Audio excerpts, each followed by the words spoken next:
6 o'clock news from the BBC with John Humphreys and Moira Stewart. Good evening. The headlines at 6 o'clock.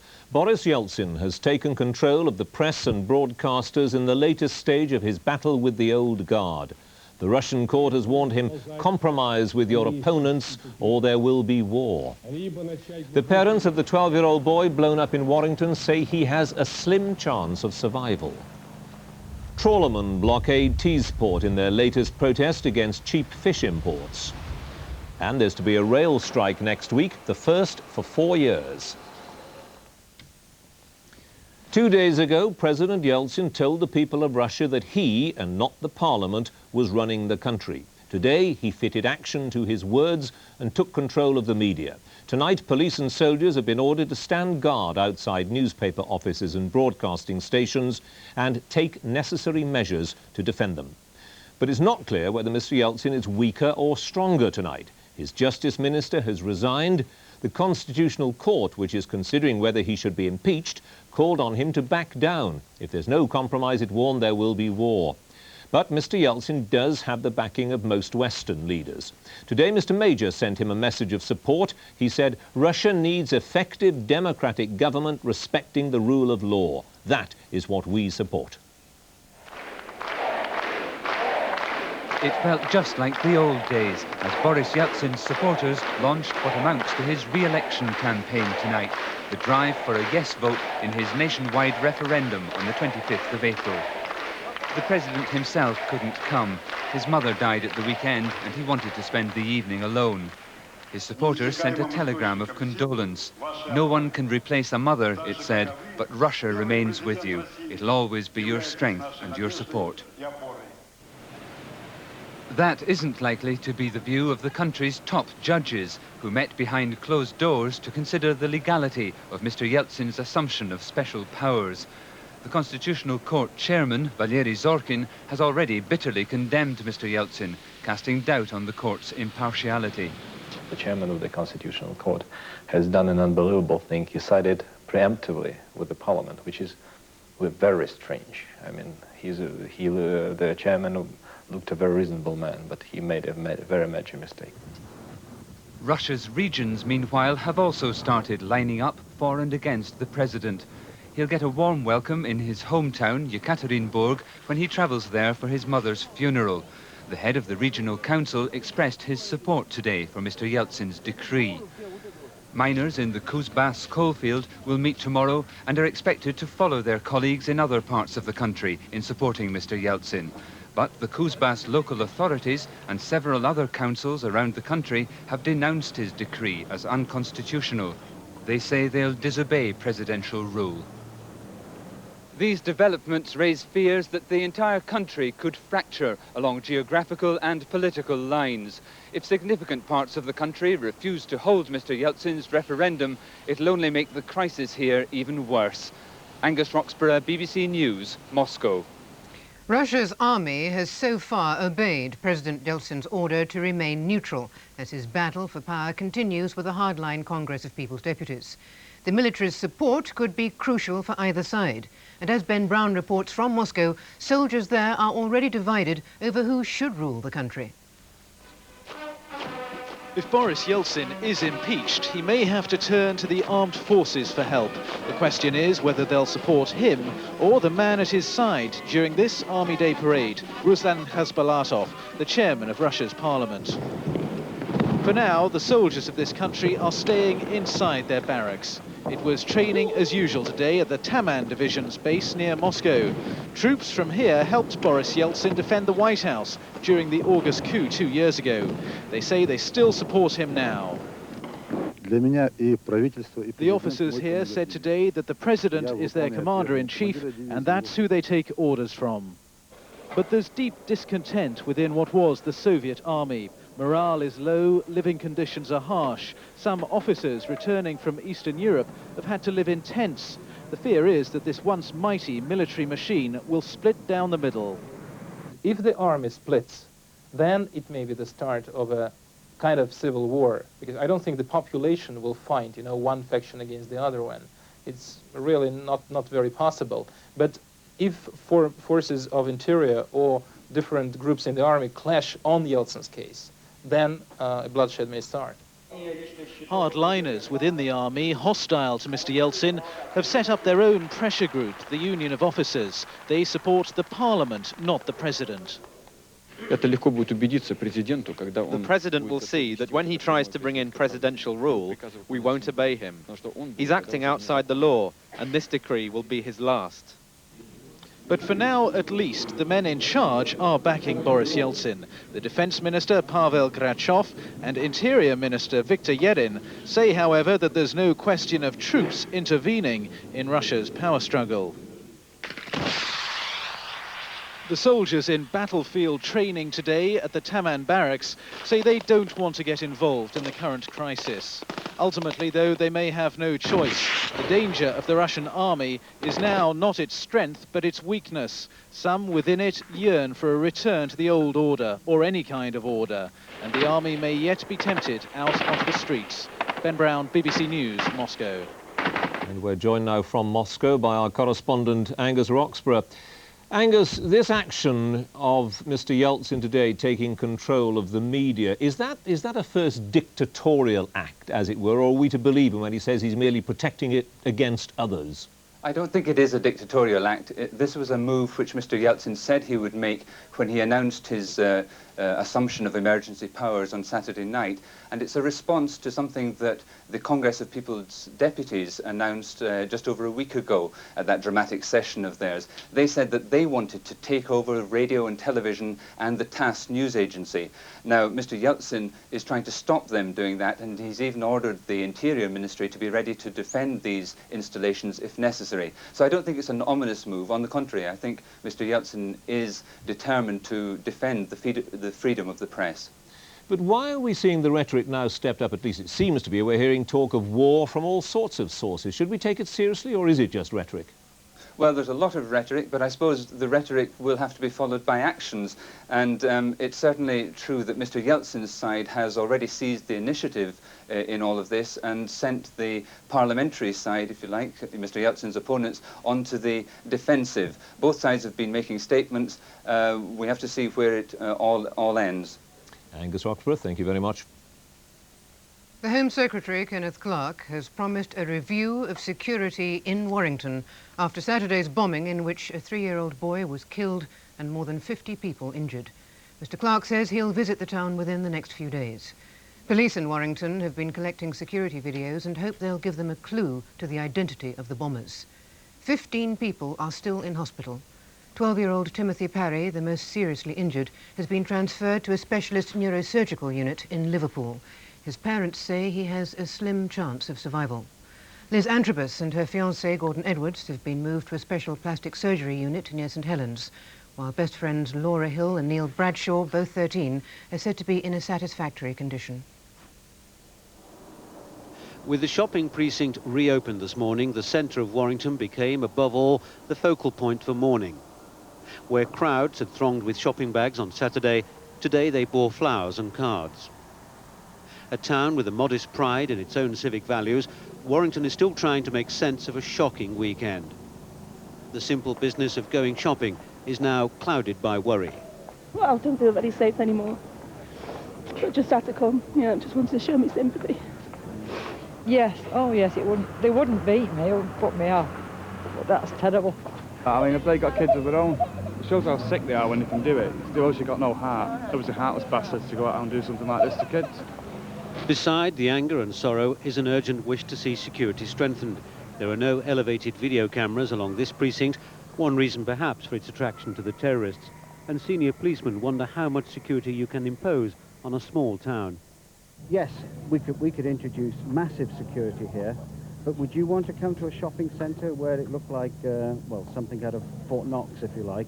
The whole essence of this area is that it's designed and built to attract families and make it a family day out and provide restaurants and shops and places where people can enjoy themselves.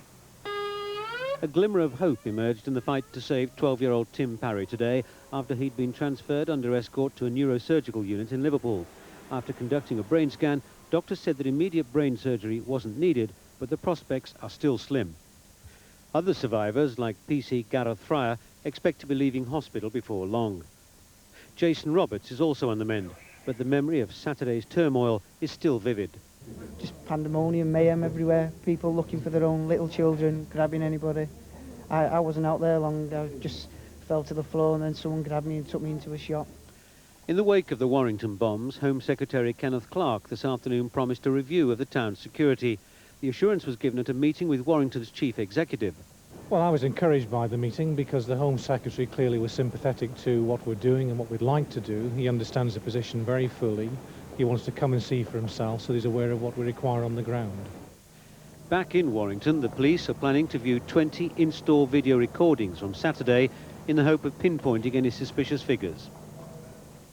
Fishermen protesting against the import of cheap fish into Britain from Russian trawlers have called off their blockade across the mouth of the River Tees. Their 8-hour demonstration at Tees Port ended after they were threatened with court injunctions by the port authorities. The Fisheries Minister, David Curry, has agreed to meet leaders of the trawlermen who say their livelihoods are under threat. The dispute entered its most militant phase yet. By 6 o'clock this morning, 70 trawlers had converged on Teesside with one objective: to blockade the port completely. Fishing boats were lashed together and strung across the estuary. This is Britain's second busiest port, but not today. Hardly anything got in or out. The trawlermen, who say they face bankruptcy because of the collapse in fish prices, were unrepentant. This was just purely a show of what we can do. We had a meeting on Saturday, it's now Monday morning, and there's action been taken. This is just a show, we mean business.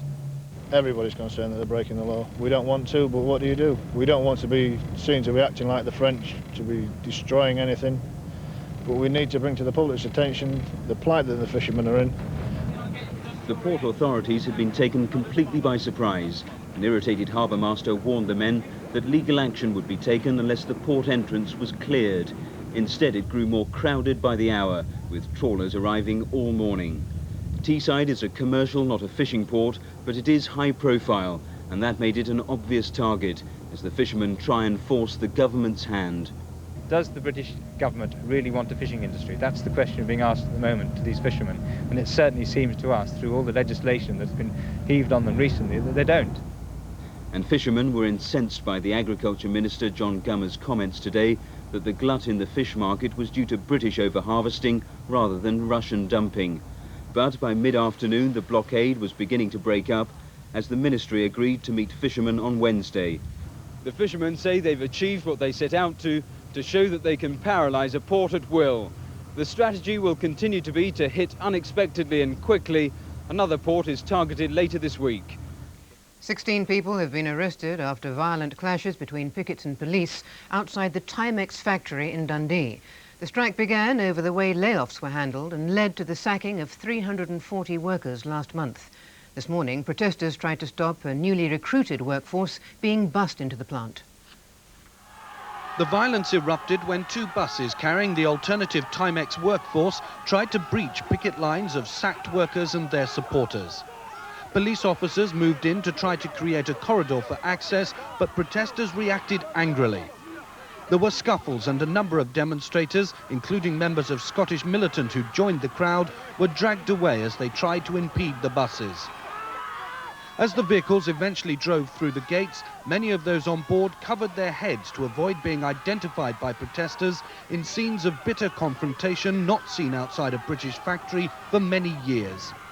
Later, former employees blamed the police for provoking trouble. The police did go in very strongly. There was that many policemen at one time pushing the one side of people, and they went in strong. 100 policemen came up and started pushing a crowd that wasn't moving, that obviously pushed back. The Timex dispute, which began over plans to implement a temporary layoff scheme, is now in its 8th week, and attitudes have hardened. Former staff huddling outside the gates claim the company engineered the strike and then sacked them to force down pay and conditions. Union leaders didn't condone today's violence, but blamed Timex. I blame the employer for the violence, and the biggest violent act and the most criminal act that's taken place today has been the sacking of 340 workers who have obeyed every law in the land in terms of labour legislation. Timex has deplored the tactics of the protesters, which it says are designed to intimidate the new workforce. But the Scottish courts have so far turned down legal moves by the company to ban demonstrations outside its factory gates. This evening there were further arrests as the buses of workers left the Timex plant. The protesters say they'll stay until they're given their jobs back or they close the factory. Later in this news, Britain finally unveils its Channel Tunnel route, London to Paris in 2.5 hours, but the British link is 10 years behind the French. And half a century after his death, George Gershwin plays again. Now the time, 6:15.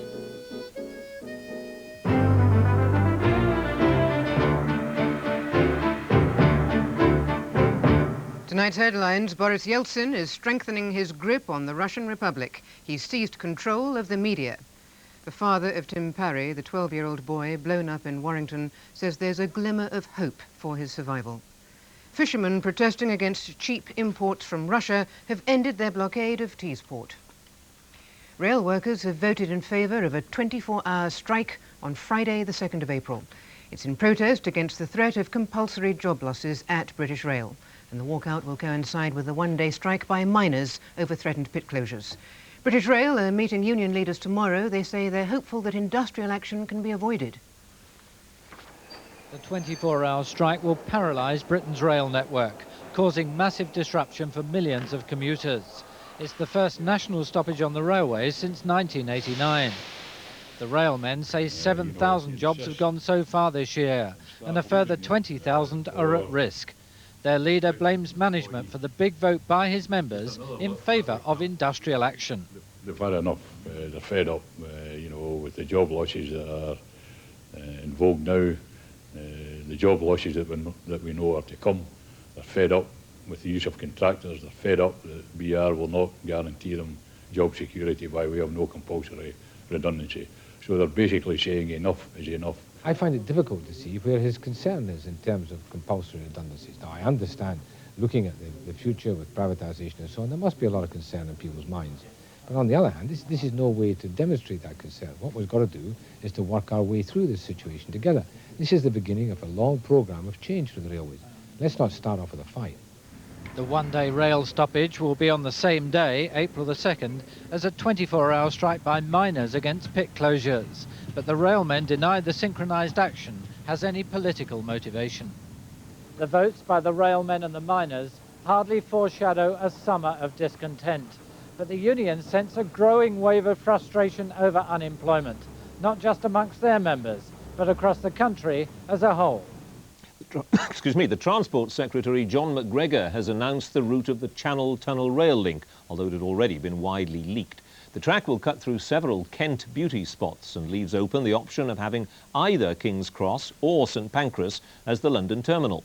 The route from Folkestone will cost £2.5 billion to build, and it won't be finished until the end of the decade.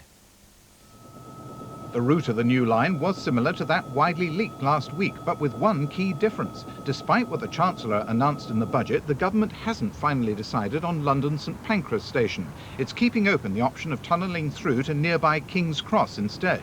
Either way, the £2.5 billion project will be a joint venture between the private and public sectors, creating 15,000 new jobs. Our decision to give the go-ahead to the new railway will enable us to secure the benefits which it will bring for international travellers, for Kent and Essex commuters, and for regeneration in the East Thames corridor. The Secretary of State's announcement today confirms further delay, uncertainty and planning blight, with the line's completion pushed into the next century, not the end of the decade, the next century, and its use delayed until 10 years after the Channel Tunnel is open. PR said it was delighted that the government had now given a firm commitment. I think the amount of work has been meticulous, it's been thorough. The government have decided what money should be spent on it, and essentially we've now got a very clear way through so we can get on with it. Most of the preferred route runs either through tunnels or along existing lines, and only 11 buildings will be demolished. But that's little comfort to Kent villagers, expecting trains similar to French TGVs to pass close by their homes. They have 6 months to persuade the government to change its mind. While we've been on the air, we've been getting reports about one person missing after a school canoeing trip in Dorset. Rescue helicopters were sent out after 7 empty canoes were found in Lyme Bay. The canoes were on their way from Lyme Regis to Charmouth. 8 people were picked up by helicopter. It's thought another 2 have been rescued. On the line now is Richard Day of Falmouth Search and Rescue. Hello, Mr. Day. Good evening to you. What else can you tell us? Just one boy or man, do we know at the moment? At this stage, we're not certain, but we think it possibly could be an adult or could be a child. But I'm glad to say that we have in fact recovered all the remainder of the party, but we're still continuing the search for this missing person. Is the weather bad? Do you know why it happened in the first place? Well, the weather, I believe, is not bad by any standards. From the northwest, 3 to 4. But the reason for this occurring, we have no idea at all at the present time. But you must have been on the scene fairly quickly to rescue them all so swiftly. Oh, indeed. The first call was received around about 16:30 this afternoon at our rescue centre at Portland, in which a member of the public stated that they had yet to receive any information from the party which was due to return to Charmouth at 1300, some 3.5 hours prior to the call. At the same time, we received a report from a fishing vessel that it had picked up a single canoe, which was upturned with nobody in it. That sparked off the search. We brought in helicopters immediately, launched a lifeboat, and got the Coast Rescue companies, the Coast Guard Coast Rescue companies, out searching the beaches. So is it true? I just heard a report that 10 people were in the water for up to 3.5 hours. Is that true? Yes, indeed, it's quite possible. And it wasn't until something like 5:15 this evening that the rescue helicopter located a further 6 canoes, all of them empty and drifting. At that stage, we then brought in additional helicopter power, along with the possibility of a warship and, of course, other lifeboats too. But the search goes on for the missing person? Indeed it does. Mr. Day, thank you for joining us. Goodbye. The commander of the UN peacekeeping forces in Sarajevo has accused Serbian forces of stepping up their bombardment of the city while world attention is distracted by the plight of people in eastern Bosnia. There, the United Nations is hoping that a deal can soon be reached with the Serbs to allow helicopters to carry aid from Tuzla to the besieged Muslim town of Srebrenica, where conditions are worsening. French UN helicopters arriving safely this morning at Tuzla airfield. 2 aircraft made the short flight from Kisiljac. They were not attacked en route, and the Serb guns, which have a clear view of this area, stayed silent. The UN troops on the ground were ready at any moment to take cover, but the unloading proceeded without hitch. It is all of a sudden very peaceful at the airfield, almost certainly by arrangement. The commander of the Cheshires flew in on one of the aircraft and was satisfied with the flight. Of course it's not perfectly safe, nothing's perfectly safe here, but it's worth coming. It's quick, and it means we can get decision makers up here to help the situation. But everyone knows that coming to Tuzla is in itself not enough. There is more urgent business ahead, perhaps very soon. UN commanders say this was another proving flight, the second in 2 days. The intention, if all goes well, is to go on to Srebrenica tomorrow. The situation there is as grim as ever, with people still arriving as nearby Muslim villages fall to the Serbs. The population is desperately in need of anything the helicopters could bring, and there are many wounded people who could come back to Tuzla on the return journey. With every passing day, the need becomes more urgent, and the risk increases that the lightly armed local Muslim forces will be completely overrun. But as ever, there is a sticking point. These Serbs at their church in Muslim Tuzla are being told that they can't leave the town despite their desperate desire to go. The mayor says he's worried the shelling would increase if he let the Serbs leave, so he won't. The result, the helicopters can fly no further than this airfield before returning to base. Somehow now the deadlock has to be resolved and the aircraft given permission to go to Srebrenica and do their job. Justin Webb, BBC News, Tuzla. The latest launch of the space shuttle Columbia has been aborted just 3 seconds before takeoff. 7 astronauts had been due to take off from Cape Canaveral in Florida on a 9-day research mission sponsored by the German government. It's understood the main engines were shut down. Experts say it will be some weeks before another launch is attempted. The full extent of the crushing defeat inflicted on France's ruling Socialist Party in yesterday's elections has now become clear. With all the votes counted, the centre-right coalition took almost 40% of the poll, whereas the Socialists managed only half that amount. The National Front took third place. The final breakdown of seats in the National Assembly won't be known until after next week's second round of voting. The leaders of France's battered Socialist Party met this afternoon to consider the scale of their defeat. By this time next week, they could have lost 3/4 of their seats in Parliament. The people of France were today coming to terms with the dawning of a new political era. The Socialists have suffered their worst defeat for a generation. Barring a phenomenal upset, next Sunday the right will have a majority without precedent in recent times. Already the questions are being asked about the triumph of the right and centre-right coalition. Jacques Chirac has led his party and its allies to victory, but there are tensions and divisions not far below the surface. And with no real opposition to fear, the new majority may be hard to control. This new government knows that they have only 2 years before the presidential election, and if they want to keep their chances of winning that election with Jacques Chirac as their favorite contender for the job, they will have to keep a minimum of unity, and they'll have to show very quick results, particularly on unemployment. For Jean-Marie Le Pen and his extreme right-wing National Front, it was a bittersweet result. They won no seats yesterday. They may well not win any next Sunday. But Le Pen was claiming today that under a fair system, he'd have 80 members of parliament. The outcome of this election was predicted, but France has not so much embraced the right as overwhelmingly rejected the left.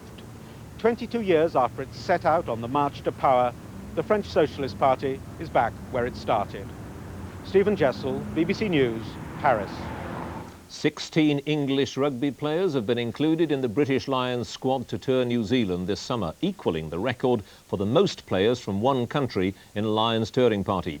Scotland's captain Gavin Hastings will lead the squad. Hastings is one of 8 Scots in the party. England's captain Will Carling had been the favourite, but that was before England was beaten by Ireland on Saturday. The ghost of George Gershwin is to make its debut at the Royal Festival Hall tonight in a unique performance of Rhapsody in Blue. A computerized piano programmed from a piano roll will perform the work exactly as the composer recorded it more than 60 years ago.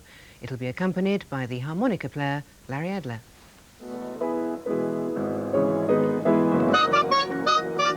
In the 20s, Larry Adler, then a child prodigy, played a special mouth organ version of Rhapsody in Blue, accompanied on the piano by the composer.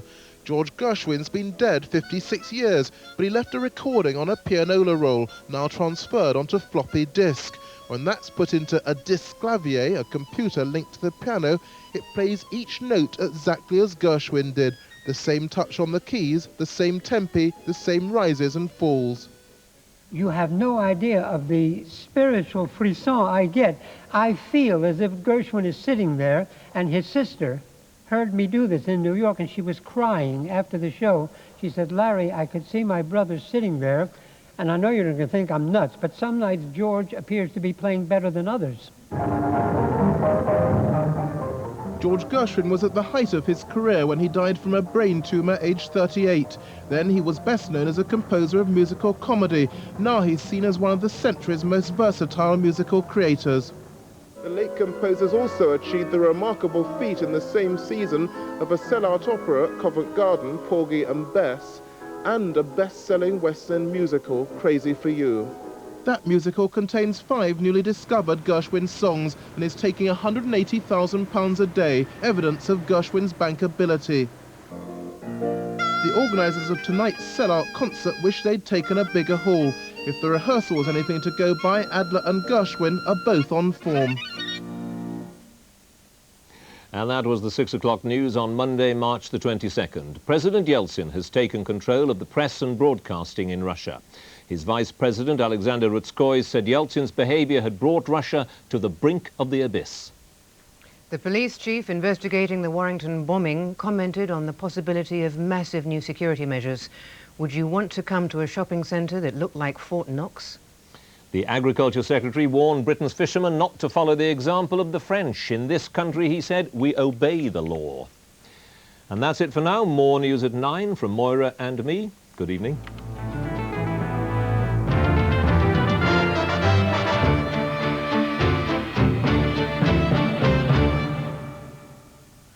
Tonight's Panorama looks at the number of jobs being lost in Britain's defence industry and asks why the government isn't reinvesting its defence savings. Panorama is at 9:30 tonight here on BBC One. A very good evening to you. Some places in the south saw the first rain this month, and I think most of it fell in my car because I left the window open, but that'll teach me. You can see on the radar, though, the rain pushing away from the southeast through this morning. 7 millimetres in some places, or best of 1/4 of an inch. But then our thoughts, as that moved away, were looking up to the north. You can see another great batch of cloud pushing its way southwards. Lovely satellite pictures showing these great showers pushing in behind. And these big black showers are by and large sleet, snow and hail showers, and they're pushing their way southwards across the country. In fact, if we look at the radar, you can see the way they've gathered through today and continue to feed their way southwards. Now at the moment we've still got a band of showers really through this central part, running from southwest England through the Midlands up into East Anglia. They're going to continue to feed their way southwards, but at the same time you can see the showers coming into the north. The difference, most of these are rain showers, many of these are sleet and snow. Now they're going to come south, so we're going to see some showers down in southern parts of England through this evening. They'll be clearing away, and then most southern parts, most eastern parts, ending up I think with a dry night, but still a lot of wintry showers in the west and the north, particularly over the highlands of Scotland. There could be a few centimetres of snow above about 100 metres or so. Now it's going to be a coldish night. There could be a touch of frost almost anywhere, except I think along these western coasts. So temperatures hovering close to freezing I think by the end of the night. That's the weather map for Tuesday. High pressure beginning to dominate the scene, but still a lot of isobars, and they'll be rushing some showers in. But over many southern and many eastern parts of the country to start with, it is going to be dry. There's going to be some sunshine around, but these wintry showers right from the word go in the west and right up into northern parts. By wintry, I mean they could be of sleet, hail, they could be of snow as well. Most of them in the hills in the north certainly falling as snow. And showers are pushing inland, I think, through the day. Probably not too many at all in the extreme southeast or so. The temperatures by and large don't look too bad, but coupled with the winds, it's going to make it feel quite cold. You can see the winds, the large arrows showing 25 to 30 miles an hour, so quite a breezy day across many parts of the country. And this is how cold it's going to feel if you're out and about. It's going to feel, for instance, up in southern Scotland about -4 degrees. And then on Wednesday, day of sunshine and showers, most of the showers in the north and west. And that's it.